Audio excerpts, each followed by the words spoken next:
জায়গাতে আমরা normally office সরঞ্জামাদি আছে, সেটি আপনার এটিকে কি বলে ছিনিয়ে নেয়া অথবা সেটি বিকৃত করা অথবা সেটি নষ্ট পেপার বা ব্যালট পেপার বাইরে পাওয়া যায়, জনগণের সামনে তিনি প্রতিষ্ঠিত হতে পারে।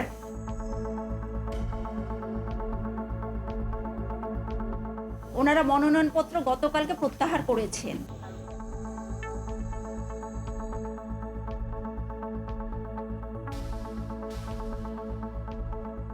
এখানে শুনেন, আমি একটা কথা বলি, স্লাইডটা বোধহয় মিস করেছেন। আমরা ওইটা কি বলেছি?